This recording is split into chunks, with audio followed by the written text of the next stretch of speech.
পঞ্চগড়ের তেঁতুলিয়ায় আনন্দমুখর পরিবেশে অনুষ্ঠিত হয়েছে ব্যারিস্টার সুমন ফুটবল একাডেমি বনাম কাশফি একাদশ বাংলা বান্ধার প্রীতি ফুটবল ম্যাচ।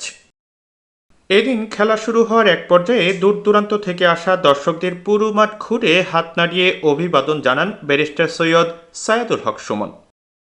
এ সময় খেলা দেখতে আসা হাজার হাজার দর্শকের ভিড় লক্ষ্য করা গেছে তেঁতুলিয়া সরকারি পাইলট উচ্চ বিদ্যালয় মাঠে।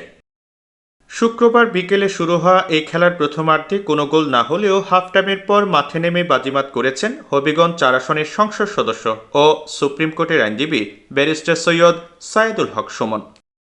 এদিকে দুই পক্ষের লড়াইয়ের শেষের ৫৮ মিনিটে কাশফি একাদশ বাংলা বান্ধার জালে বল ঢুকিয়ে দিয়ে বিজয় অর্জন করে ব্যারিস্টার সুমন ফুটবল একাডেমি। এদিন প্রীতি ফুটবল ম্যাচ শেষে পঞ্চগড় ১ আসনের সাংসদ নাইমুজ্জামান ভূঁইয়া মুক্তাকে ধন্যবাদ জানিয়ে ব্যারিস্টার সুমন বলেন, এখানকার চেয়ারম্যান কুদরতি খুদা মিলন হবিগঞ্জ থেকে আমাদেরকে নিয়ে এসেছেন। আসলে নাইমুজ্জামান ভাই ভাগ্যবান, এই যে মিলন কুদরতি খুদা মিলন তার এলাকার চেয়ারম্যান, সে দাওয়াত দিয়ে আমাদেরকে নিয়ে আসছে সেই কিসে থেকে, হবিগঞ্জ থেকে।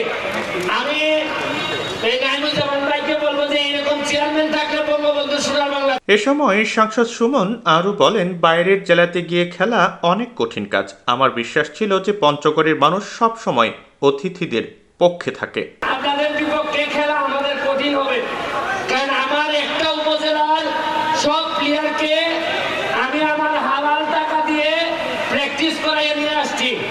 আমি জানি যে একটা বাইরের ডিস্ট্রিক্টে গিয়ে খেলা খুবই টাফ। আমার একটা বিশ্বাস আছে যে পঞ্চগড়ের মানুষ সবসময় অতিথিদের পক্ষে থাকে। এই যে আপনারা